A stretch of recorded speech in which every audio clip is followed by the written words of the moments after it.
सभी राष्ट्रवादियों का स्वागत है पॉलिटिकल बज़ में। दोस्तों, अभी पिछले हफ्ते लद्दाख में जो हिंसा हुई थी उसके मास्टरमाइंड सोनम वांगचुक को एनएसए के तहत में धर लिया गया है। लेकिन अब उनकी वाइफ गीतांजलि आंगमो ने सुप्रीम कोर्ट के अंदर में आवेदन डाला है, ये कहते हुए कि मेरे पति तो एक एनवायरमेंटलिस्ट है। उन्होंने आदिवासी समाज के लिए, पहाड़ी लोगों के लिए, लद्दाखी लोगों के लिए बहुत सारे काम किए हैं, अपनी जिंदगी खपा दी है, तो उनको रिहा कर दिया जाए और उनके ऊपर में जो एनएसए के चार्जेस लगे हैं वो ना लगे। सोचिए दोस्तों, जो 4 लोग मासूम मारे गए थे लद्दाख के अंदर में, 90 से ज्यादा लोग बुरी तरह से जख्मी हुए थे। सीआरपीएफ के जवानों के ऊपर में अटैक हुआ था, उनकी गाड़ी फूंक दी थी, साथ ही साथ में बीजेपी के कार्यालय को फूंक दिया गया था और उन सबका मास्टरमाइंड सोनम वांगचुक ही था। ये होम मिनिस्ट्री ने भी ऑलरेडी कंफर्म कर दिया है अपने नोटिफिकेशन में। अब उसकी वाइफ ने एक ह्यूमैनिटेरियन इमोशनल तरीके से केस फाइल की है। इन्होंने यही नहीं, प्रधानमंत्री, होम मिनिस्ट्री, लॉ मिनिस्ट्री और प्रेसिडेंट ऑफ इंडिया को चिट्ठी भी लिखी है, ये कहते हुए कि मैडम प्रेसिडेंट, आप भी तो आदिवासी समाज से आती हैं, मेरे पति ने तो आदिवासी समाज के लिए भी काम किया है। यह नहीं बताया कि एफसीआरए का लाइसेंस क्यों कैंसिल हुआ।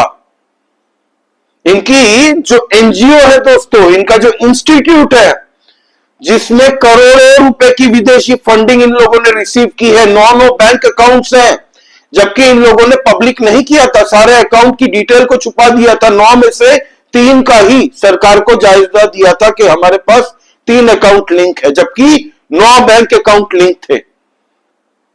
प्राइवेट पर्सनल बैंकिंग डिटेल्स भी नहीं बताई थी सोनम वांगचुक ने, और उनमें जितने वो इंस्टीट्यूट थी, वो एनजीओ जो है ना सोनम वांगचुक का, उसमें सीईओ ये मैडम भी है, ये मैडम भी उसमें उतनी ही इन्वॉल्व है। तो अब जब ईडी जांच करेगी तब इस मैडम की भी गतिविधियों पर नजरें रखेंगी, है ना। इसीलिए अभी सोनम वांगचुक के लिए एक एक्टिविस्टों का टोला है भारत के अंदर में, जो पूरी कोशिश कर रहा है कि सोनम वांगचुक छूट जाए। अगर वो नहीं छूटेगा तो कई एक्टिविस्टों का नाम खुलेगा, हो सकता है कुछ पॉलिटिशियनों का भी नाम आ जाए।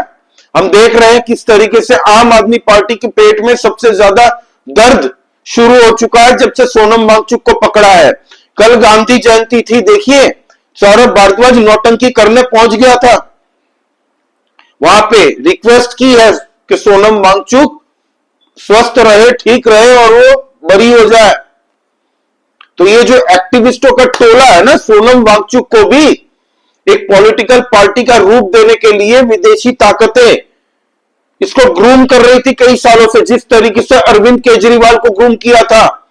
भारत के अंदर में 3 ही लोगों को मार्क्सिस्ट से अवार्ड मिला है, एक है अरविंद केजरीवाल, दूसरा सोनम वांगचुक और तीसरा रवीश कुमार। 2006 में मिला था अरविंद केजरीवाल को, इसको मिला 2018 में सोनम वांगचुक को। और इसके वो वीडियोस मैंने पिछली वीडियो में पोस्ट किए थे, जहां पे ये धमका रहा था कि हम नेपाल के अंदर में जिस तरीके से जेनजी रेवोल्यूशन हुआ है, जिस तरीके से बांग्लादेश में हुआ है, जिस तरीके से श्रीलंका में रेवोल्यूशन हुआ है, उसी तरीके से हम यहां पे शुरू हो जाएंगे लोग। एक वीडियो में इसने ये भी कहा था कि यहां पे एक मैजिशियन है जिन्होंने ये कह दिया है कि चाइनीज आर्मी अगर आती है दूसरी बार तो हम उनको आने देंगे, हम उनको नहीं रोकेंगे। तो ये जो नेशनल इंटरेस्ट को धमकी दी जा रही थी दोस्तों, नेशनल सिक्योरिटी को चैलेंज किया जा रहा था, एक्टिविज्म के नाम पे ये विदेशी फोर्ड फाउंडेशन जैसी एनजीओ और कई अलग अलग संगठनों से ये फंडिंग कलेक्ट करता था और सरकार को ये बताया भी नहीं इसने। इस पे वो भी केसेस लगे हैं। और जो लद्दाख के अंदर में दोस्तों, जो हमारे डीजीपी सर है, उन्होंने क्या कहा था, उन्होंने कहा था कि आवरली बेसिस पे ये जो हिंसा के टाइम में जो चल रहा था ना, हर घंटे के हिसाब से दोस्तों पूरी इंफॉर्मेशन अपने एजेंट के द्वारा पाकिस्तान पहुंचाई जा रही थी। इनका जो एजेंट था सोनम वांगचुक का, वो पाकिस्तानी एक एजेंट के साथ में उसके साठ गांठ अच्छे थे, पूरी रिपोर्ट ये यहां से वहां भेजता था और वहां की रिपोर्ट यहां लाता था। तो सोनम वांगचुक इन्वॉल्व था पाकिस्तानी यो को रिपोर्ट देने में यह भी खुलासा हुआ है। ये पाकिस्तान भी गया था फरवरी के महीने में, 2025 फरवरी में ये पाकिस्तान भी गया था। साथ ही साथ में ढाका में यूनुस के साथ में भी इसने तस्वीरें खिंचाई है। भारत में कहीं पे भी आंदोलन होता है तो सबसे पहले बिना नहाए धोए ये पहुंच जाते हैं एक्टिविस्टों का टोला। भारत के अंदर में सबसे बड़ा गोरख धंधा है ये एक्टिविस्टों का टोला। एनजीओ के नाम पे भारत विरोधी गतिविधियों में ये लोग शामिल हो जाते हैं। आर्टिकल 370 जब नहीं हटा था तब ये लोग सही ट्रीट हो रहे थे। मुझे लगता है उमर अब्दुल्ला के परिवार और महबूबा मुफ्ती के परिवारों के द्वारा जिस तरीके से लद्दाखी लोगों को ट्रीट किया जाता था ना, जब मोदी जी ने आर्टिकल 370 हटाया तब एक यूनियन टेरिटरी में तब्दील हुआ लद्दाख। लद्दाख के लोग खुश हो गए थे। ये जाके वहां पे मासूम लोगों को भड़काता है और वो वीडियो मैंने दिखाई भी। तो अब लद्दाख के अंदर से जब एक पाकिस्तानी एजेंट पकड़ा गया था, उसने सब खुलासा किया है कि किस तरीके से सोनम वांगचुक के एजेंट के द्वारा इधर की बातें उधर, उधर की बातें इधर ये लोग करते थे।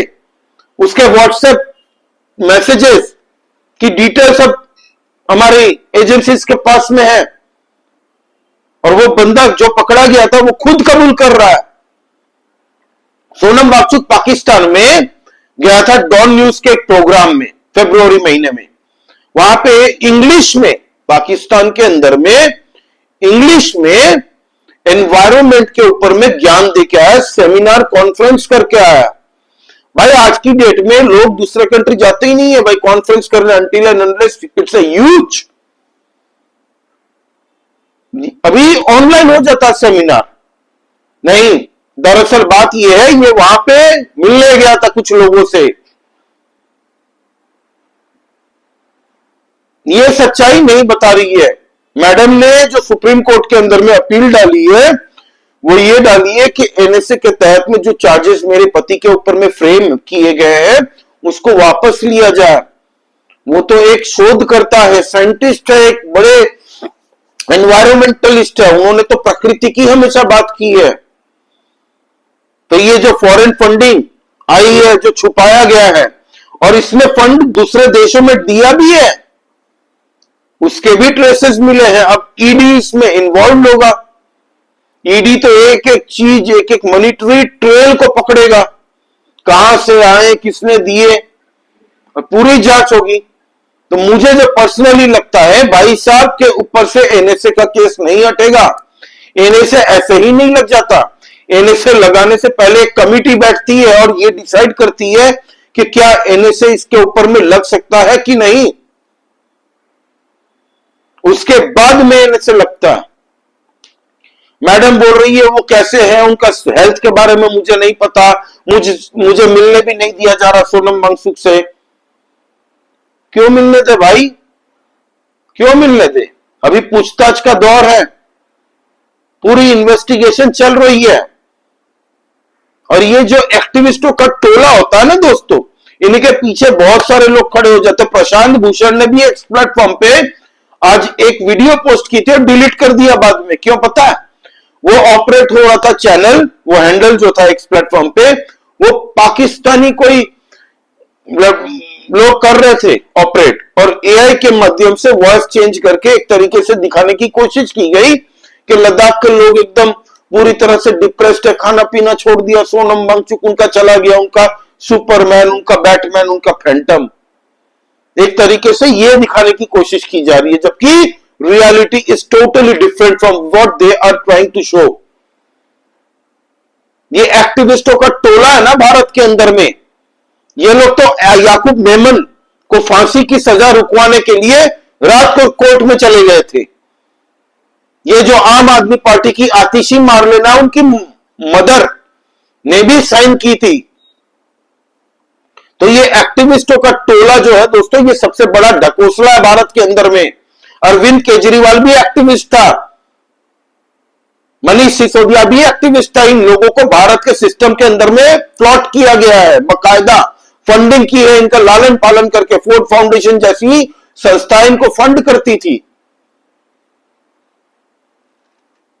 तो ये चल रहा है भारत के अंदर में अभी इस नौटंकी अभी देखने को मिल रही है हमें। पाकिस्तान चला गया, ढाका चला गया, मोहम्मद यूनिस के साथ में खड़े होकर तस्वीरें खिंचवा रहा है। सबको पता है कि अभी बांग्लादेश भारत विरोधी कितनी गतिविधि कर रहा, काम कर रहा है। हिंदुओं का जीना वहां पे हराम कर रखा है इन लोगों ने। तो ये ऐसे ही नहीं है, ये इतना मासूम नहीं है जितना ये मासूम बनने की दिखाने की कोशिश कर रही है। और इसकी जो इंस्टीट्यूशन की जमीन वापस ले ली सरकार ने, 135 एकड़ की जमीन दी थी इसको, इंस्टीट्यूट ये खोलेगा ये बोल के। 2018 में इसके जमीन मिली थी, 1 साल के अंदर में काम शुरू करना पड़ेगा इस कंडीशन पे, लेकिन 2025 तक कोई काम शुरू नहीं हुआ। और उसके नाम पे फंडिंग तो बहुत खाई इन लोगों ने, और जब काम शुरू नहीं हुआ तो सरकार ने कैंसिल कर दिया, इसके FCRA लाइसेंस को भी कैंसिल कर दिया। तो इसकी सुलगी ये सोचा कि 135 एकड़ की जमीन मिली है, मैं इसके यूसेज को कन्वर्ट करवा के वो जमीन अपने हिसाब से बेच दूंगा, या फिर कुछ भी अपने जो मन में आएगा वो करेंगे। और वो काम हुआ नहीं। आज लद्दाख के अंदर में कोई डेवलपमेंटल काम ही नहीं हो पा रहा भाई। यही कीटाणु ऐसे लोग वहां पे बैठ के कोई भी डेवलपमेंट का काम होता है उसके खिलाफ में धरना प्रदर्शन करने बैठ जाते। क्यों? धरना करने के लिए भी इनको करोड़ों रुपए फंडिंग मिलती है, धरना करने के लिए ही मिलती है।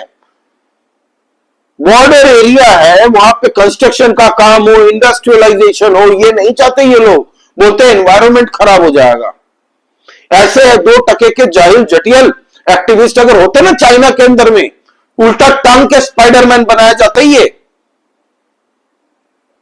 डेमोक्रेसी के नाम पे भारत के अंदर में ये लोग कुछ भी करने को तैयार है। भारत विरोधी गतिविधि करते हैं, डेमोक्रेसी के नाम पे भारत विरोधी बयान देते हैं, फ्रीडम ऑफ स्पीच के नाम पे ये लोग उल्टा पुल्टा बोलते हैं। अब सोनम वांगचुक के करीबी जो पाकिस्तानी एजेंट के साथ में इधर की बातें उधर भेजता था और उधर के गाइडेंस यहां लेता था, तो ये क्या था? अब इसके ऊपर में भी खुलासा होगा बहुत जल्द। जैसे जैसे कुछ अपडेट आती है मैं आपके साथ में शेयर करूंगा दोस्तों। So please like this video, share कर दीजिए इस वीडियो को, सब्सक्राइब करिए इस चैनल को, एंड प्लीज कमेंट करके बताइए आपका इस बारे में क्या कहना है दोस्तों। जय श्री राम सभी सनातनी और राष्ट्रवादी भाइयों को। जय हिंद, वंदे मातरम।